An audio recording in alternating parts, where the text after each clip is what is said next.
네, 우리 하나님 말씀 보겠습니다. 하나님 말씀은 시편 145편 14절에서 21절까지의 말씀입니다. 구약성경 908면입니다. 시편 145편 14절에서 21절까지의 말씀입니다. 네, 우리가 앉으신 자리 그대로 함께 말씀 의미를 생각하면서 같이 천천히 읽도록 하겠습니다. 같이 읽습니다. 여호와께서는 모든 넘어지는 자들을 붙드시며 비굴한 자들을 일으키시는도다. 모든 사람의 눈이 주를 앙망하오니 주는 때를 따라 그들에게 먹을 것을 주시며 손을 펴사 모든 생물의 소원을 만족하게 하시나이다. 여호와께서는 그 모든 행위에 의로우시며 그 모든 일에 은혜로우시도다. 여호와께서는 자기에게 간구하는 모든 자, 곧 진실하게 간구하는 모든 자에게 가까이 하시는도다.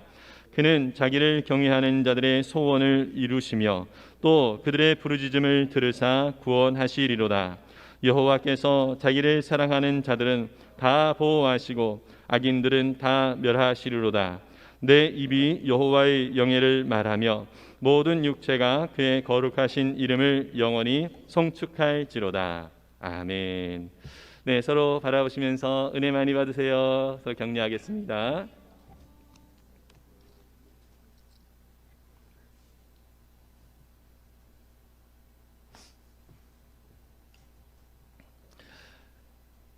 네, 조금 이제 예배 드리는 것이 좀 이제 불편한 이제 그런 상황이긴 하지만 또 말씀드렸다시피 이러할 때에 더욱더 주님 부어주시는 은혜가 넘치리라고 믿습니다. 오늘 우리가 시편 145편 후반 부를 우리가 읽었습니다. 요즘 계속 아침 묵상으로 시편을 올려드리고 있는데요. 시편 145편은 다윗이 쓴 찬송시입니다. 특별히 여러분 그 답관체 시가 성경에 여러 군데 있는데요. 기억이 나실는지 모르겠지만 작년 9월에 시편 119편을 함께 우리가 말씀을 살펴보면서 그 시편 119편도 답관체시다 이렇게 말씀을 드렸습니다. 답관체라고 하는 것은 말하자면 히브리어의 알파벳을 순서대로 배열을 해가지고 그 순서를 가지고 이제 글을 시를 배열하는 것이죠. 그래서 우리 말로 보았을 때는 지금 1절부터 21절까지 145편이 있는데 별 구분이 느낌이 나오지 않습니다. 네, 그런데 이 히브리어의 원어를 보면 이것이 A, B, C, D 영어의 그런 알파벳처럼 순서대로 이렇게 배열이 되어 있습니다. 그래서 119편도 순서 알파벳이 전부 다 22개거든요. 22개의 알파벳인데 그것을 8절씩 그래서 8 곱하기 22 해가지고 176절까지 이렇게 배열이 시편 119편이 되어 있거든요. 여러분 시편 119편은 가장 긴 절을 가지고 있고요. 특히 하나님의 말씀에 대한 내용을 담고 있는 시입니다. 오늘은요. 그런데 21절까지 있습니다.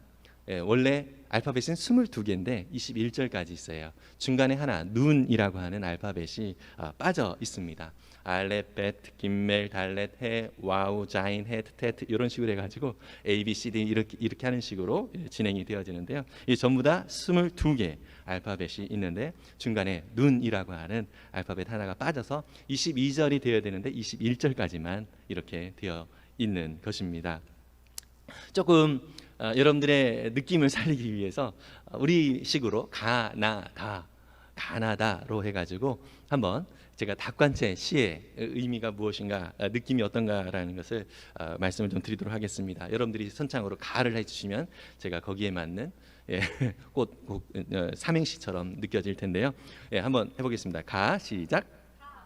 가장 아름다운 하나님의 사람들, 나의 영적인 가족인 열린우리교회 성도들 다 같이 하나님을 찬양합시다.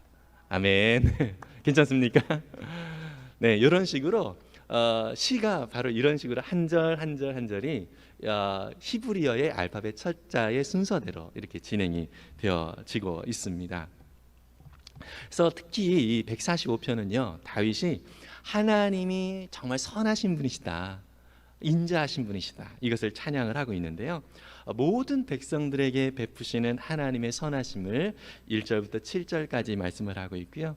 또 하나님의 백성, 처음에는 모든 사람들이 이제 그 대상이었다면, 두 번째 단락에서는 하나님의 백성들, 그러니까 성도들을 향한 하나님의 선하심이 무엇인가라고 하는 것을 말씀을 해주고 있어요.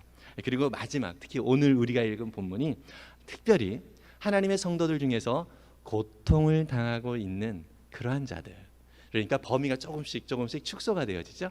모든 사람들, 그리고 하나님의 사람들, 그리고 하나님의 사람들 중에 고통을 당하는 사람들, 이렇게 그런 성도들에게 하나님께서 어떻게 선하게 인도하시는가라고 하는 것을 말씀을 해주고 있습니다.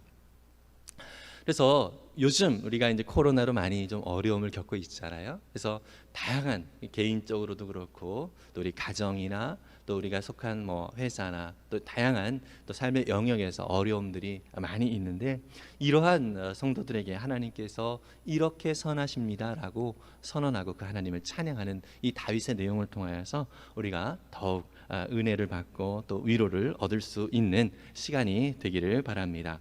특별히 우리가 읽진 않았지만 여러분, 시편 145편의 첫 절 1절은요 이렇게 나오고 있습니다. 여러분, 성경이 있는 분들은 같이 읽어 주셔도 좋겠습니다. 시편 145편 1절인데요. 함께 읽을까요? 시작. 왕이신 나의 하나님이여, 내가 주를 높이고 영원히 주의 이름을 송축하리이다. 아멘. 이 구절이 상당히 익숙하신 분들이 많이 있을 거예요. 왜냐하면 우리가 많이 불렀던 찬양이 바로 이 가사를 가지고 불렀거든요. 아시는 분들은 아시겠지만 큰 소리로 하시는 큰 소리로 하셔서는 안 되고요. 작은 소리로 같이 따라서 한번 해볼까요? 왕이신 나의 하나님, 내가 주를 높이고 영원히 주의 이름을 송축하리이다. 아멘. 정말 우리가 하나님을 높이는 그런 찬양을 부르면 여러분들 뭐 다들 그런 느낌들을 가질 수 있기를 바라는데요. 우리의 영혼이 정말 이렇게 하나님께 이렇게 뭐라 그럴까요? 이렇게 맞춰지는, 하나님을 향하여서 우리가 이렇게 올려드려지는, 그래서 우리의 모든 죄악들, 또 우리의 연약함, 또 우리의 어떤 고민과 염려, 이러한 것들이 상당히 정말 별거 아닌 것처럼 우리 마음 가운데 신실하신 그 하나님을 바라보게끔, 그렇게 우리에게 더욱더 큰 믿음을 허락해 주는 느낌을 이렇게 많이 받게 되는 것 같습니다.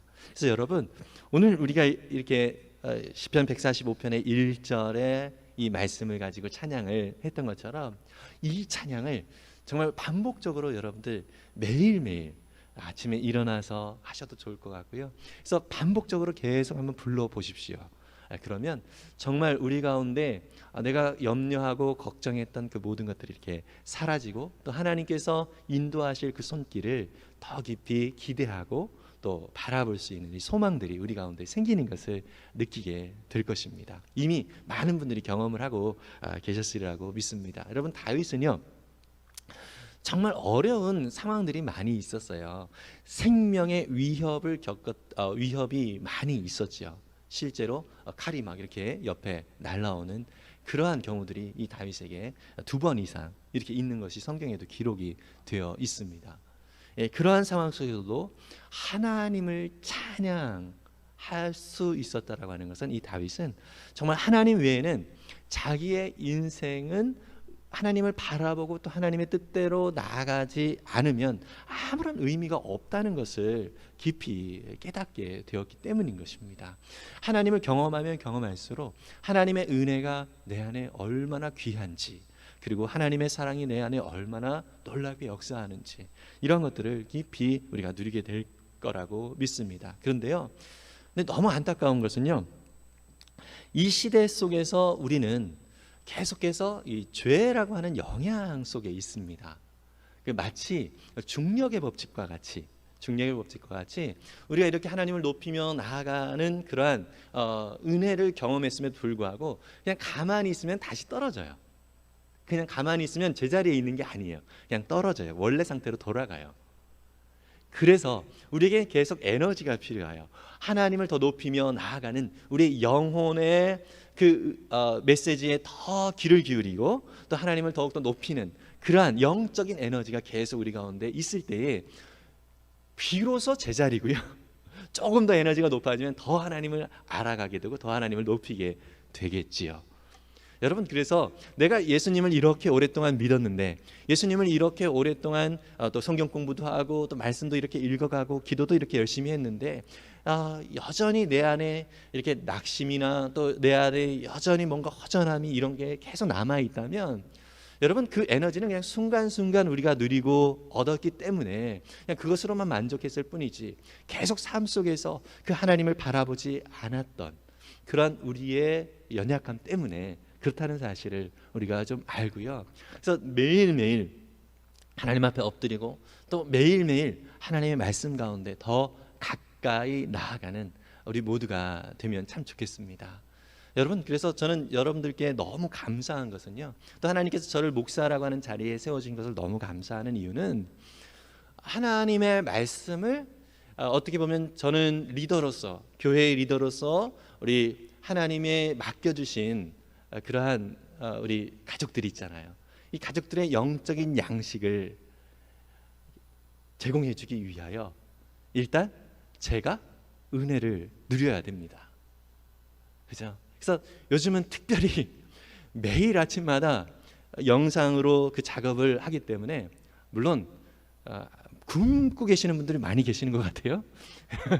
네, 그럼에도 불구하고 어쨌든 양식은 마련을 해야 되니까 더 하나님 앞에 이렇게 엎드리고 또 하나님의 은혜를 구하다 보니까, 여러분, 참 하나님의 그 놀랍고 귀하신 은혜가 내 안에 다른 때보다 이 코로나 시대에 더 많이 이렇게 부어지는 것을 경험을 하면서 하나님 앞에 감사하게 됩니다.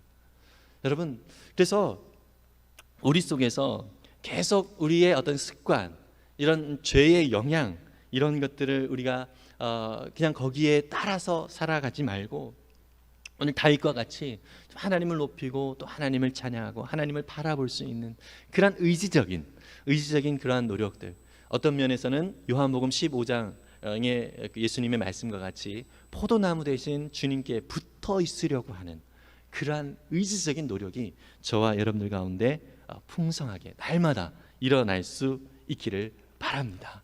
여러분, 그래서 다윗처럼 우리는요, 주변의 환경과 상황이 힘겹게 우리 가운데 펼쳐진다 할지라도 하나님을 찬양할 수 있게 됩니다. 믿으십니까?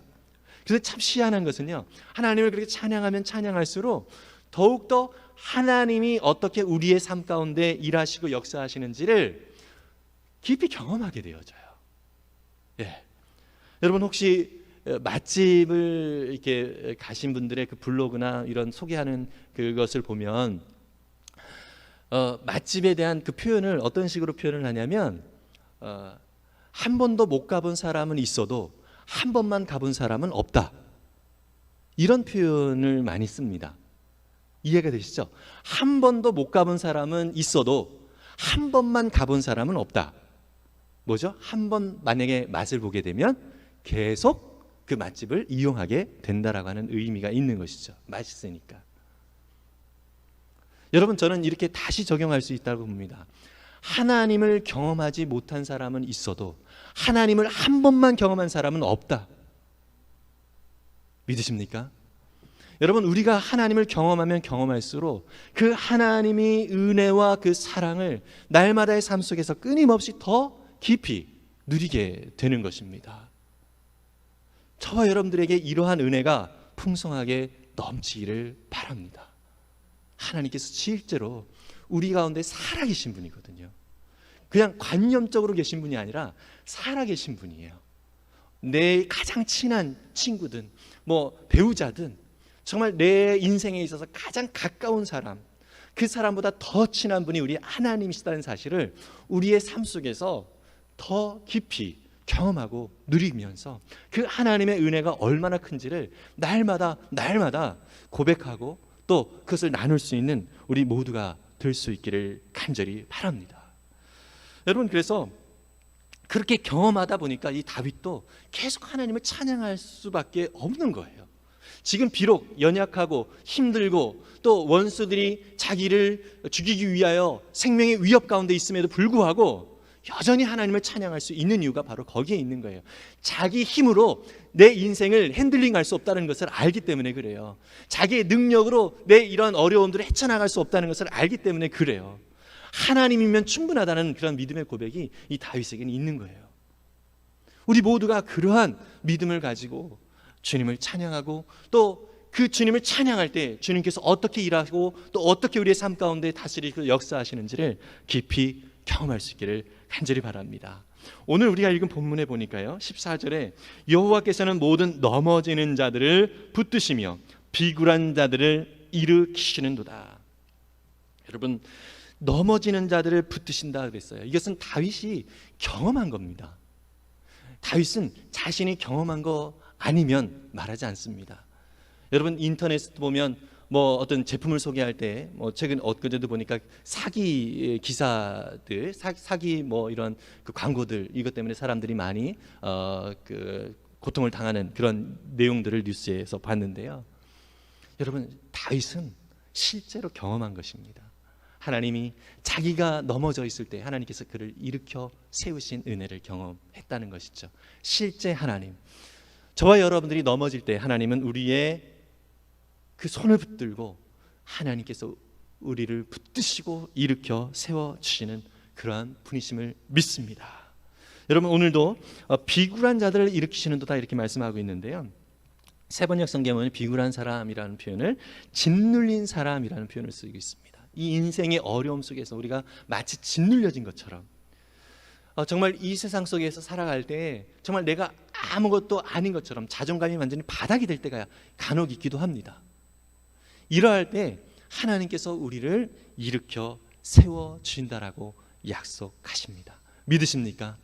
여러분, 혹시 우리 가운데 정말 세상이 바라보는 그런 시선 때문에 지금 내 자신에 대하여서 이 자존감이 정말 낮아져 있다면, 여러분, 이 세상이 바라보는 시선이 아니라 하나님께서 바라보는 시선을 가지고 우리가 더 하나님 안에서 하나님이 일으키시는 그 손길을 우리가 경험하고 또 그 손길에 우리가 손을 내밀어서 그 하나님 앞에서 다시금 일어설 수 있는 귀한 은혜가 있기를 바랍니다.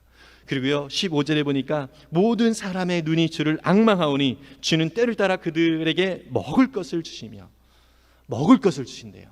여러분, 이것은요, 다윗의 경험도 그렇지만 이스라엘 전체의 그 경험도 마찬가지죠. 광야에서 그들은 심지도 않았습니다. 거두지도 않았습니다. 그런데 하나님께서 40년 동안 그들을 먹이셨습니다. 만나로, 또한 메추라기로 그들을 먹이신 하나님이십니다. 우리의 인생을 한번 돌아볼까요? 저와 여러분들이 지금까지 살아오면서 혹시 굶었던 적 있으십니까? 물론 오랜 그런 세월을 또 이렇게 살아오신 분들 중에 그런 경험이 간혹 있을 수 있습니다. 그러나 지금 살아있잖아요. 지금 우리가 건강하게 있잖아요. 여러분, 우리가 먹을 수 있도록 인도하신 분이 하나님이시라는 사실을 믿으시기를 바랍니다. 내가 돈 벌어서 내가 사서 이렇게 내 땀의 대가인데요, 이렇게 얘기할 수도 있습니다. 그러나 여러분, 신명기에 보면 돈을 벌 수 있는 능력을 누가 주신다고요? 하나님께서 주신다라고 분명히 선언하고 있습니다. 실제로 그렇죠. 우리의 건강 하나님이 주시지 아니하면 우리가 돈 벌러 나갈 수도 없습니다. 지혜, 일을 할 수 있는 능력, 이것을 하나님께서 우리 가운데 주시지 않으면 우리는 아무것도 할 수 없는 존재라는 사실을 믿으시길 바랍니다. 이렇게 생각하면 정말 이것도 하나님의 은혜였네 라고 하는 생각을 갖게 되죠. 그래서 여러분, 우리의 모든 먹을 것은 하나님께서 공급하시는 은혜가 있다는 사실을 믿으시기를 바랍니다. 그래서 예수님도요, 주기도문에서 일용할 양식을 우리에게 주옵시고 이렇게 기도하라고 가르쳐 주셨죠. 여러분, 이 양식은 누가 주셔요? 하나님께서 주시는 거예요. 하나님 아버지께서 우리 가운데 주시기 때문에 그 일용할 양식을 위하여 하나님 앞에 구하라고 그렇게 기도를 가르쳐 주고 계시는 것입니다. 그리고 16절에 보면은요, 손을 펴사 모든 생물의 소원을 만족하게 하시나이다 이렇게 말씀하고 있습니다. 네, 모든 피조물들의 또 모든 하나님의 백성들의 소원을 만족스럽게 들어주신다 말씀하고 있습니다. 여러분, 이 말씀에 대하여 조금 마음에 이렇게 탐탁지 않게 느껴지시는 분들이 있을 수 있습니다. 왜냐하면 하나님 앞에 내가 이런 소원을 갖고 있었는데 하나님께서 이것을 들어주지 않았다라고 느껴지는 경우들이 간혹 있거든요. 그렇기 때문에 이 말에 동의하지 못하는 분들이 있을 수도 있습니다. 네, 여러분, 소원은 아직 이루어지지 않은 것인데 그것을 우리가 하나님 앞에 아뢰는 거잖아요. 근데 하나님은 우리의 마음의 소원을 다 아시고 그것을 이루시는 분이라고 다윗은 이렇게 시편에서 고백을 하고 있다는 것이죠. 근데 여기서 우리가 기억해야 할 것이 있습니다. 하나님은 우리의 소원을 다 아십니다. 그러나 우리의 소원이 하나님의 뜻에 맞지 않을 수도 있습니다. 이것을 우리가 인정해야 됩니다. 우리의 소원이 하나님의 뜻에 또 하나님의 때에, 내가 원하는 때와 하나님의 때가 다를 수가 있고요, 또 내가 원하는 그 목적이 하나님의 목적과 다를 수가 있다라고 하는 것입니다. 여러분, 우리는 구원받은 자들입니다. 예수 그리스도를 믿음으로 말미암아 구원을 얻었어요. 이 구원이라고 하는 것은 회복이 되어졌다라고 하는 의미를 가지고 있거든요. 우리의 삶 속에서 내 마음대로 자기중심적으로 살아가던 내가, 옛 속성으로 살아가던 내가 이제 새 속성으로 변화되어지는 것이에요. 하나님의 거룩한 자녀로서 온전한 모습으로 회복되어지는 것, 이것이 구원입니다. 회복되어지는 것, 원래 하나님이 보시기에 좋았더라 했던 모습으로 회복되어지는 것, 이것이 구원이에요. 그래서 저와 여러분들이 구원을 받았다, 이런 의미는요, 우리가 예수님을 믿음으로 말미암아 천국은 다 갑니다. 그러나 오늘 우리가 구원을 이루어 가야 돼요. 천국은 다 갑니다. 믿습니까? 예수님 믿으면 우린 천국 다 갑니다. 그러나 오늘 우리의 삶 속에서 천국을 이루어 가야 돼요. 이것은 우리가 하나님의 말씀으로 채워질 때, 또 하나님과 친밀하게 교제하며 나아갈 때에 우리의 삶 속에서 하나님이 어떻게 일하시고 역사하시는지를 경험하면서 우리의 생각이 하나님의 생각과 가까워집니다. 이것이 참 신기한 은혜예요. 원래 내가 이런 사람이 아니었는데 예수님을 알아가고 예수님을 믿으면서 우리의 삶에 변화가 생기는 것을 경험을 하게 됩니다. 내가 원래 이런 사람이 아니었는데, 내가 원래 나만 위하여 살았던 사람인데 이웃들에게 시선이 가는 그런 이상한 경험을 하게 됩니다. 이게 구원이에요. 원래 나의 안전만을 추구하며 살아갔던 사람인데, 내가 편안한 것만을 추구하며 살아가던 사람인데, 그러면서 하나님께도 기도할 때 그래요. 하나님, 난 편안하게 살고 싶습니다라고 구했던 사람이에요. 그런데 신기하게 하나님을 알아가면 알아갈수록, 하나님과 친밀하게 교제하면 교제할수록 내가 비록 불편함이 있다 하더라도 그 자리에 갑니다. 그 자리에서 하나님의 뜻을 이루는 것을 기쁘게 여깁니다. 여러분, 이러한 변화가 우리 가운데 생기는 거예요. 이것은 우리의 개인적인 변화로 이루어지는 것이 아니라 하나님의 은혜가 우리 가운데 주어질 때에 가능한 것입니다. 믿으십니까? 여러분, 그래서 우리의 삶 속에서 바로 이러한 하나님의 역사하심이 충만하게 이미 약속되어져 있다는 사실을 믿음으로 바라보면서 오늘도 하나님과 친밀하게 교제하면서 나아가는 우리 모두가 될 수 있기를 바랍니다. 그래서 하나님의 말씀을 날마다 가까이 할 수 있기를 바랍니다. 그러면 신기하게 하나님께서 나를 속에서부터 꿀렁꿀렁 뭔가 변화를 일으켜 주시는 것을 경험하게 될 것입니다. 빌립보서 2장 13절에는 이렇게 말씀을 하고 있습니다. 한번 같이 읽어볼까요? 빌립보서 2장 13절입니다. 같이 읽습니다. 너희 안에서 행하시는 이는 하나님이시니 자기의 기쁘신 뜻을 위하여 너희에게 소원을 두고 행하게 하시나니. 아멘. 여러분, 우리는 원래 내 만족, 하나님의 뜻에 맞지 않는 그런 것들을 나의 소원이라고 생각하면서 하나님 앞에 나아갔던 사람들이에요. 그런데 이 빌립보서에서 바울은 너희 안에서 행하시는 이는 하나님이시다라고 그럽니다. 그리고 자기의 기쁘신 뜻을 위하여 너희에게 뭘 두고? 소원을 두고 행하게 하신다고 했습니다. 우리에게 소원을 주시는데 어떤 소원을 주시냐면 하나님이 기뻐하시는 뜻에 맞는 소원을 우리 가운데 두신대요. 믿으십니까, 여러분? 여러분, 하나님이 우리 가운데 그렇게 일하시는 하나님이십니다. 우리가 그렇게 하나님을 갈급하고 하나님을 바라볼 때, 하나님과 친밀하게 교제할 때 저와 여러분들의 생각 속에 하나님이 기뻐하시는 뜻이 나의 소원이 된다는 것이죠. 여러분, 이것을 경험하는 은혜, 정말 기쁘고 감사한 경험인 것이죠. 이런 경험들이 저와 여러분들 속에 날마다 새롭게 일어날 수 있기를 바랍니다. 그래서 이러한 것들을 경험하게 되면요, 하나님께서 이렇게 일하셨네, 또 이렇게 나를 바꾸셨네, 그러면서 더욱더 감사가 일어나게 되고 더 기대하게 됩니다. 지금 이 정도로 나를 이렇게 인도하여 주셨는데 앞으로는 더 어떻게 이끌어 가실까, 이러한 기대를 갖게 되어져요. 그런데 참 희한하게 이게 원래 주님을 알지 못할 때 내가 원했던 삶이 아니거든요. 나는 원래 그냥 내가 편한 삶을 원했어요.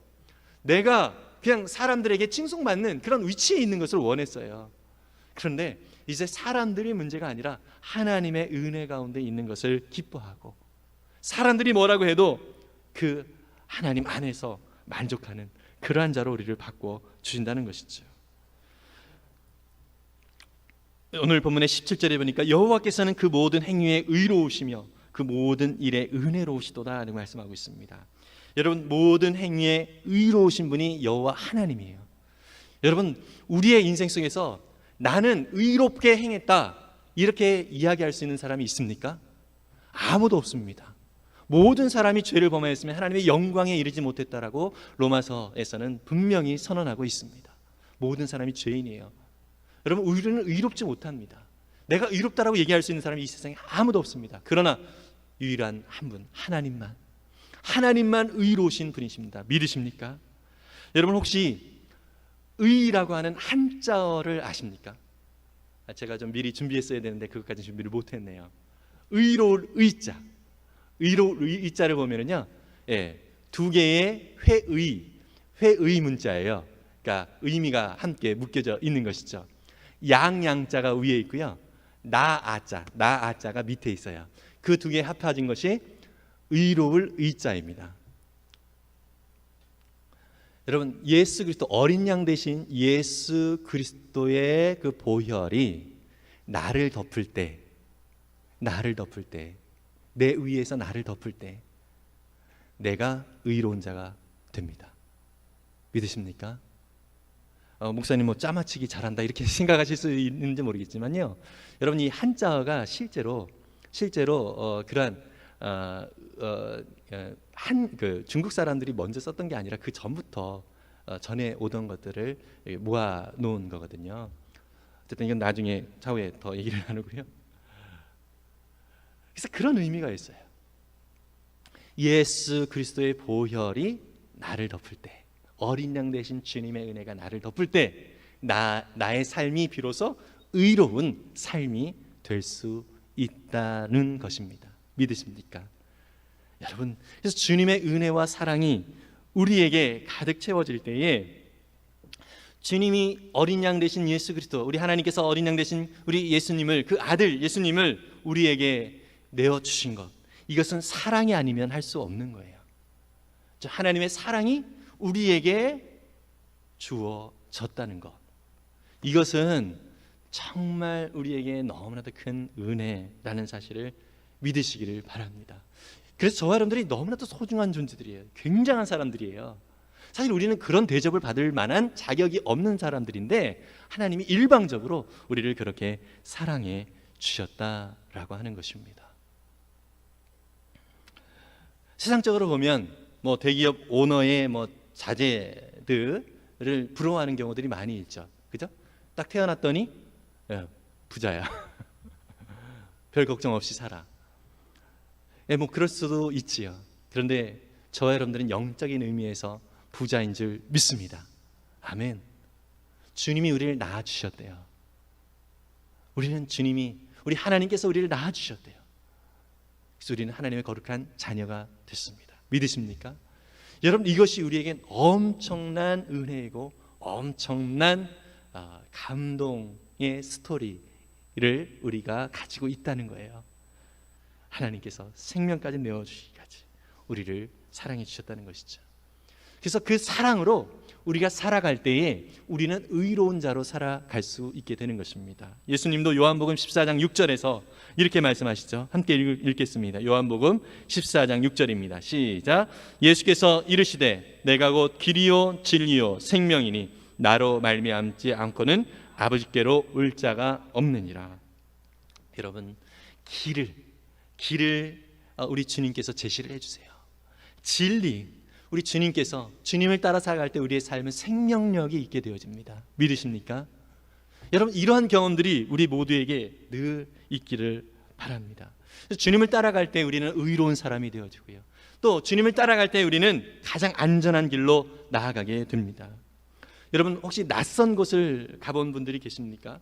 낯선 곳을 가게 될 때 이미 가본 사람들의 경험들을 듣고 또 그것을 보고 간접 경험을 한 다음에 가면 훨씬 더 도움이 많이 되죠. 그렇죠? 그렇습니다. 요즘 이제 코로나로 인해서 온라인 주문을 여러분들도 많이 하시죠. 온라인 주문에서 어떤 물건을 살 때에 그냥 막 사십니까? 좀 중요한 물건을 산다. 그러면 어떻게 합니까? 그것을 얼마나 많은 사람들이 샀는지, 그리고 거기에 대한 평가가 어떤지 이것을 보지 않습니까? 저도 최근에 조금 아침에 묵상에 좀 달라진 거 있죠. 뭐가 달라졌습니까? 핀 마이크가 생겼어요. 핀 마이크. 사실 요거가 제가 처음 묵상 영상을 하면서부터 처음부터 좀 생각을 하고 있었던 건데, 어느 날 그 주일날인가요? 설거지하는 소리가 막 들어가더라고요. 그래가지고 이거는 제가 그 다음 날 들어보고서 깜짝 놀랐어요. 이거는 좀 안 되겠다 싶어가지고 곧바로 사지 않았습니다. 계속 알아봤어요. 그러면서 한 일주일 정도 고민을 하다가 지금 구입을 했는데요. 19,900원입니다. 가성비 값이죠. 이것저것 알아보고 고민하고 구입을 그렇게 하게 됐습니다. 필요한 분 말씀해 주세요. 링크 걸어드리겠습니다. 정말 우리가 낯선 무엇인가를 갈 때, 우리 인생이 그렇잖아요. 지금 내일 우리의 삶이 모르잖아요. 그런데 여러분, 내일 주님을 바라보고 살면 안전합니다. 믿으십니까? 내일 주님을 바라보고 내일 주님과 함께 나아가면 우리의 삶은 평안합니다. 믿으십니까? 이 평안하라고 하는 사실은 어려움이 없다는 얘기가 아니라 어떤 환경과 상황 속에도 주님으로 인하여서 우리의 영혼이 안전함을 누리게 된다는 의미입니다. 그래서 여러분, 우리는 다 죄인입니다. 어쩌면 우리가 행하는 것은 다 죄뿐입니다.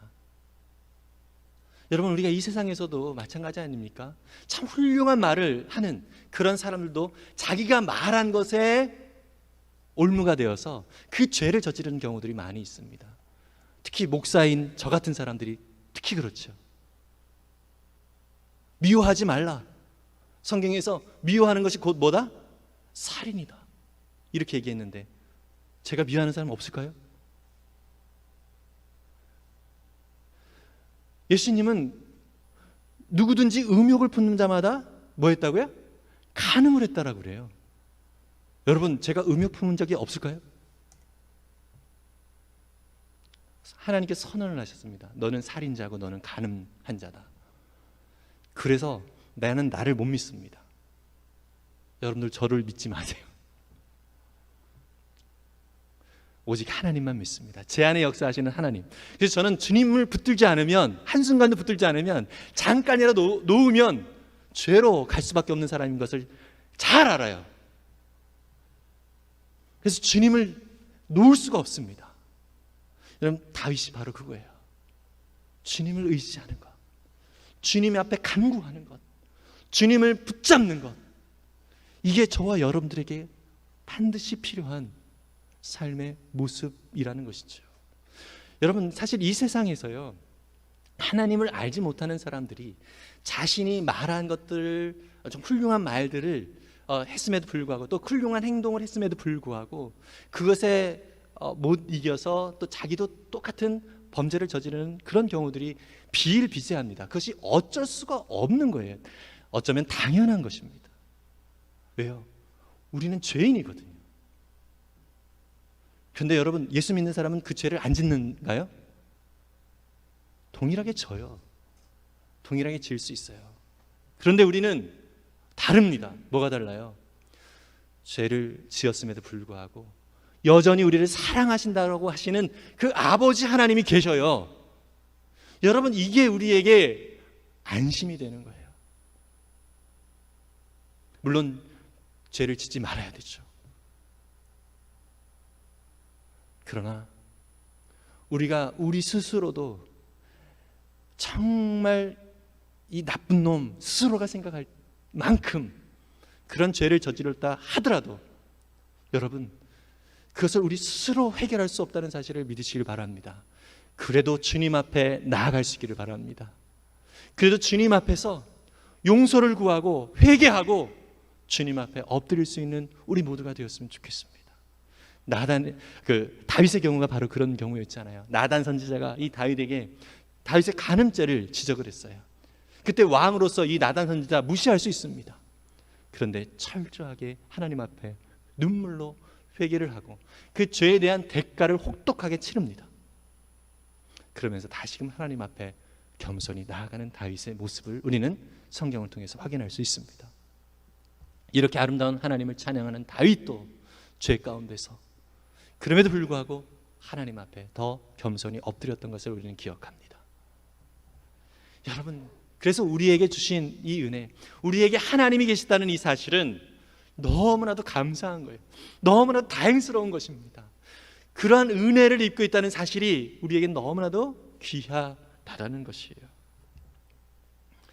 여러분께서 우리 하나님은 늘 우리 편이 되어주셔서 비록 내가 스스로 생각할 때 참 악한 죄인이라는 생각을 할 때조차라도 하나님은 여전히 우리를 사랑하셔서 그래도 너는 내 안에 왔으면 좋겠다 이렇게 얘기를 합니다. 최근에 그 김동호 목사님이 그 상담해주는 그런 유튜브 프로그램이 있었는데요. 어떤 선교단체 사역자가 고민을 상담을 해왔어요. 사역을 하지만 자기는 사역자로 선교단체에 사역을 하는데 사람 때문에 많은 상처를 받고 지치게 됐대요. 그래서 사역을 그만두고 싶은데 어떻게 될지 모르겠다 하면서 상담을 요청해 왔어요. 참 이런 경우들이 우리가 예수를 믿고도 또 교회 사역을 하면서도 마찬가지 이런 일들이 들 수도 있습니다. 그죠? 우리가 살아가다 보면 노골적으로 나를 마음에 들어하지 않는 사람들이 있어요. 또 나를 비난하는 사람들이 있을 수도 있습니다. 그죠? 우리는 이 세상을 살아가면서 우리에게는요, 물론 하나님의 성품을 가지고 하나님의 뜻을 따라 살아가는 사람들이 주변에만 다 있다면 상관이 없겠지만 그렇지 않은 경우들이 참 많이 있거든요. 심지어 주의 사역을 한다라고 하는 사람들조차도 그들의 삶에 또 그들의 말을 통하여서 상처가 가시가 이렇게 많이 나오는 경우들이 참 많이 있다는 것이에요. 여러분, 솔직하게 저도 이렇게 말씀을 전하지만 저 때문에 상처 받지 않은 분이 혹시 있으실까요? 몇몇 분이라도 있으실 거예요. 제가 말한 것 때문에, 심지어 제가 설교 중에 언급한 것 때문에 상처를 입으신 분들이 있을 수도 있습니다. 인간은 연약합니다. 인정할 수밖에 없어요. 우리가 흔히 듣는 말이 어떤 유명인이 자신을 비난하는 비난의 댓글을 보면서 정신적으로 혼미해지고 죽고 싶은 마음이 들었다라고 하는 이야기들을 많이 듣죠. 그리고 자신을 향한 이 비난을 도저히 견딜 수 없어서 실제로 스스로 목숨을 끊는 그런 경우들도 종종 일어나는 것을 우리는 볼 수 있습니다. 여러분, 자신의 인생을 자기가 해결하려다 보니까 우리 속에 이런 어려움이 있는 거예요. 내가 해결할 수 없기 때문에 죽음으로써 그 일이 해결되는 것처럼 착각을 하는 것입니다. 여러분, 죽음 이후에는 심판이 있다는 사실을 우리는 기억했으면 좋겠습니다. 우리는 그래서 사람들의 평가에 많은 영향을 받아요. 사람들의 말에, 실제로 그렇죠. 그래서 이 말이 얼마나 중요한가라고 하는 것을 이야기를 성경도 자주 하고 있어요. 잠언 21장 23절을 보면 이런 말씀을 하고 있습니다. 같이 읽겠습니다. 시작. 입과 혀를 지키는 자는 자기의 영혼을 환난에서 보전하느니라. 입과 혀를 지킨다. 말을 늘 조심해서 해야 된다는 얘기죠. 그런데 이 말이 왜 나올까요? 사람들이 입과 혀를 잘 지키지 않기 때문에 그렇다는 거예요.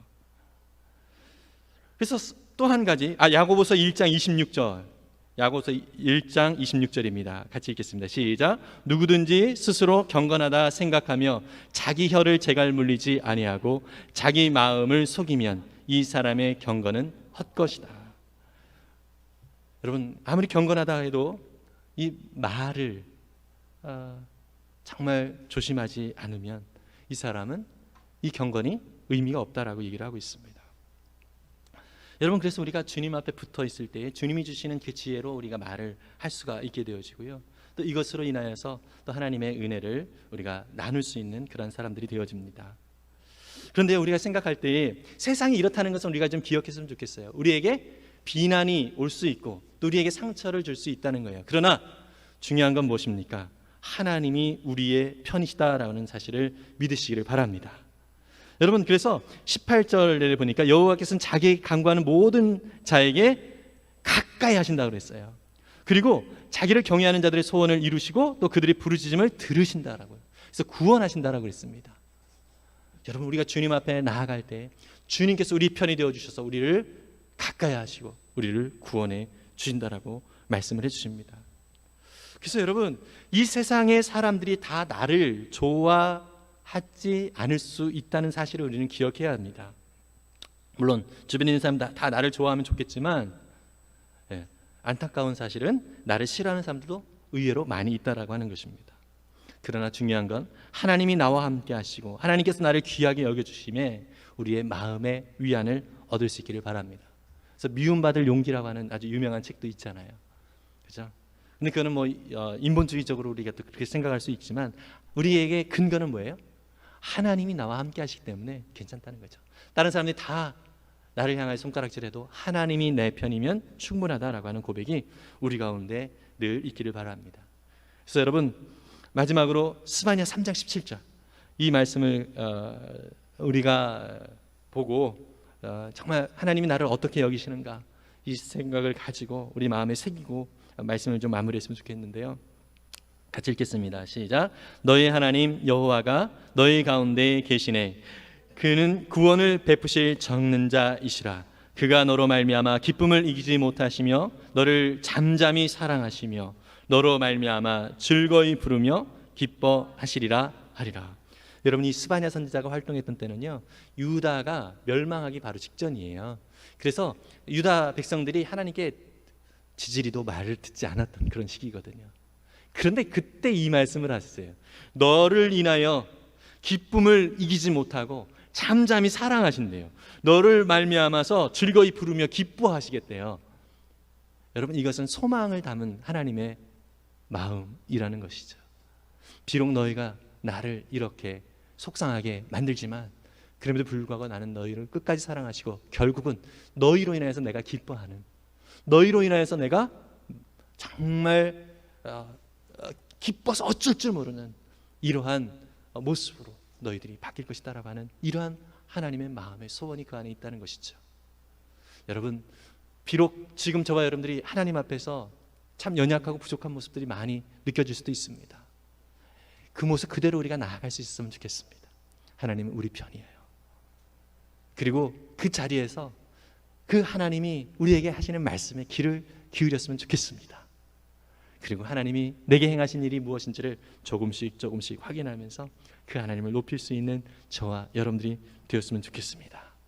결국 이 다윗은 마지막에 내 입이 여호와의 영예를 말하며 모든 육체가 그의 거룩하신 이름을 영원히 송축할지로다. 내가 하나님을 찬양하고 그리고 모든 육체가 그 거룩하신 이름을 영원히 송축할지로다. 무슨 얘기죠? 내가 하나님을 찬양하는데 나의 하나님을 찬양하는 모습을 통하여서 주변 사람들이, 우리의 이웃들이 함께 하나님을 찬양하는 그 모습을 지금 그리고 있는 것입니다. 여러분, 우리 자신이 주님을 바라보며 나아갈 때 우리 자신이 회복되어질 뿐만 아니라 우리가 주님을 그렇게 찬양하면 찬양할수록 우리 자신뿐 아니라 우리 주변의 많은 가족들, 그리고 우리가 살아가고 있는 모든 삶의 현장이 하나님을 찬양하는 자로 더 많이 세워지게 될 줄 믿습니다. 그 하나님을 의지하면서 승리하는 우리 모두가 되기를 바랍니다.